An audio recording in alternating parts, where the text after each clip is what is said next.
কাশ্মীরের পেহেলগামে ভয়াবহ হামলার পেছনে জড়িত ভারতীয় গোয়েন্দা সংস্থা র এমন চাঞ্চল্যকর দাবি করেছে পাকিস্তানি গণমাধ্যমগুলো। টেলিগ্রামে ফাঁস হওয়া এক গোপন নথির বরাতে এমন দাবি করে তারা। গণমাধ্যমগুলো বলছে নথিতে স্পষ্ট নির্দেশ ছিল হামলার মূল টার্গেট অমুসলিম জনগোষ্ঠী বলে প্রচার করতে হবে। এছাড়া এই ঘটনার সঙ্গে পাকিস্তানি গোয়েন্দা সংস্থা আইএসআই এর জড়িত থাকার প্রমাণ সাজাতে ভুয়া অ্যাকাউন্টের মাধ্যমে বিভিন্ন প্রোপাগান্ডা ছড়ানোর কথাও বলা হয় ওই গোপন নথিতে।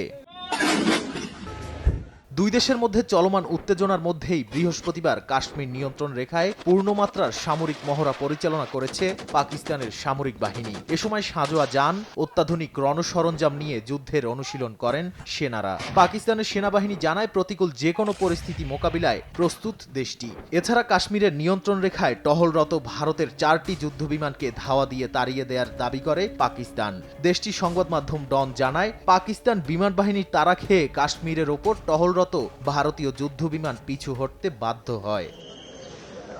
এদিকে কাশ্মীরের হামলার ঘটনায় জড়িতদের কড়া বার্তা দিয়েছেন ভারতের স্বরাষ্ট্রমন্ত্রী অমিত শাহ। বলেন এ ঘটনায় জড়িত সবাইকে খুঁজে বের করবে ভারত, তাদের ছাড় দেয়া হবে না। এরই মধ্যে পাকিস্তানের উড়োজাহাজের জন্য আকাশসীমা বন্ধ করে দিয়েছে ভারত। 30 এপ্রিল থেকে 23 মে পর্যন্ত পাকিস্তানি উড়োজাহাজের জন্য এই নিষেধাজ্ঞা কার্যকর থাকবে বলে জানানো হয়।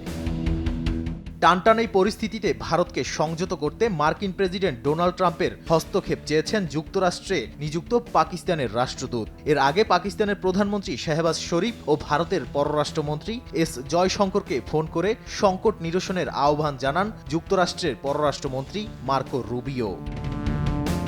নাদিম মারজান, সময় সংবাদ।